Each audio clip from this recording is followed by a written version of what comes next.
Hi everyone, this is our Caro-Kann course. This will be chapter 6, the Tartakower variation, looking at lines where white does not play knight takes f6. Do you want to start us off, Jesse, and kind of show the first Tartakower moves? Yep, so we start in a normal Caro-Kann. So these moves should look very familiar. We're covering this variation. Are we in the Tartakower at this point after knight? Or maybe this is the Tartakower at this point. Yeah, so Tartakower after knight f6. After 3 knight c3, I would refer to that as the classical Caro-Kann.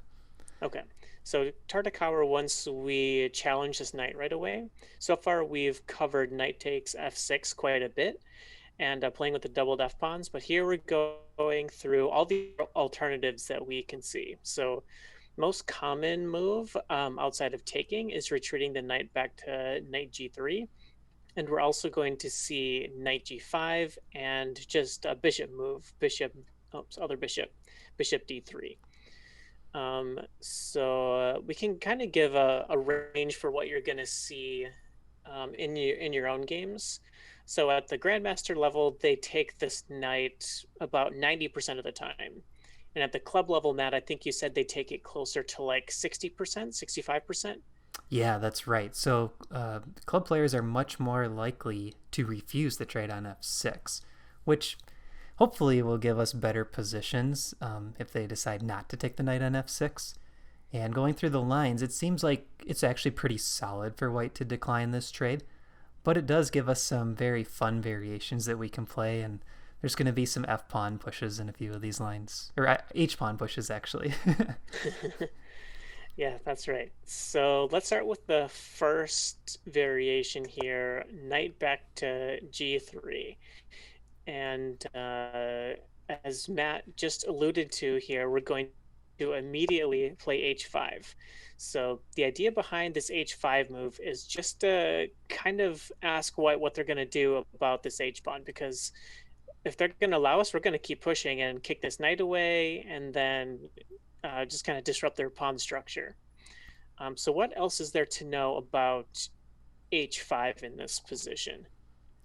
So one thing that we can do with the h-pawn is once we plan it on h3 and white plays g3, we open up these light squares on the white king side, which can give us an attack.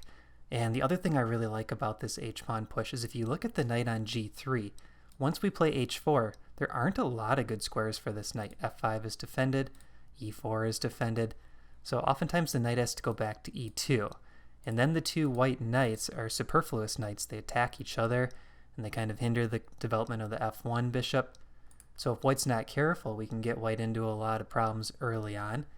And as you've seen in other chapters in this course, like that's something we really aim for. We look for lines that cause our opponent some difficulties or give them some tough questions. That's something I really like about this h5 move. So in this position, we're going to look at h4 as the primary option. I think this is probably the best reply for white and the move that we're most likely to see. So after h4, we're recommending bishop to g4.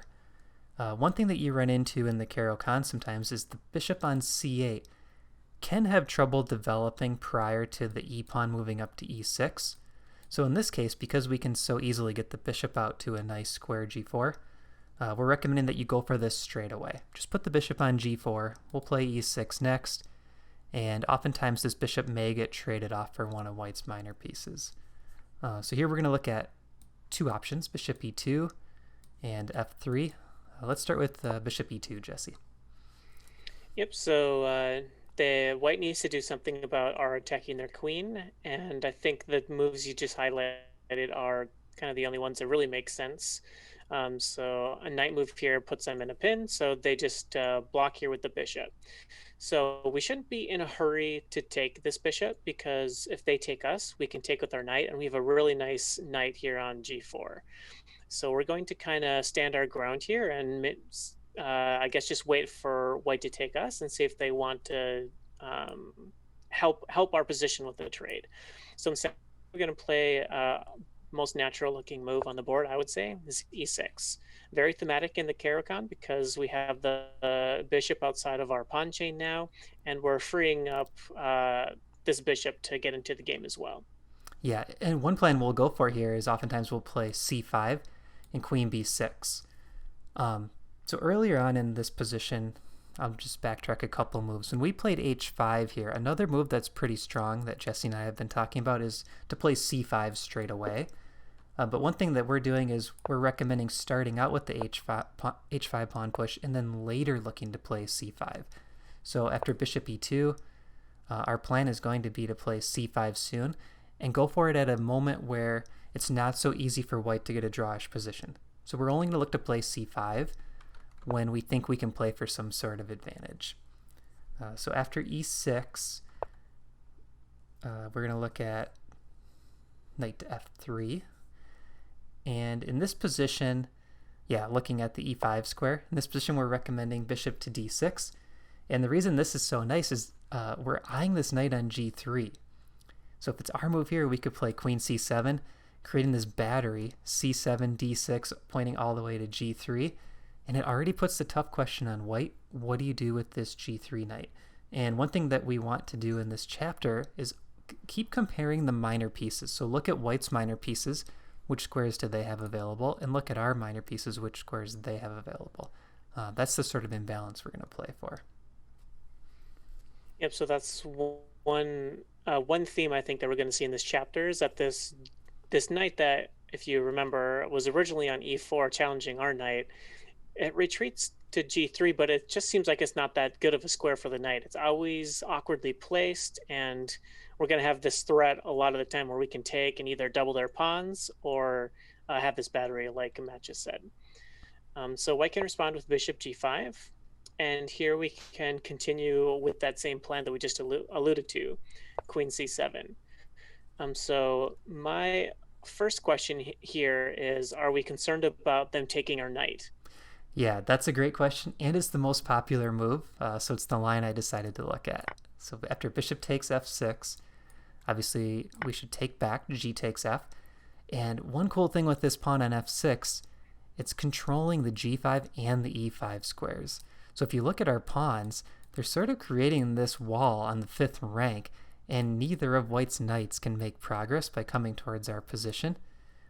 With the exception of the one move knight e4. So the knight can come to the 4th rank, but neither knight can get to the 5th rank currently.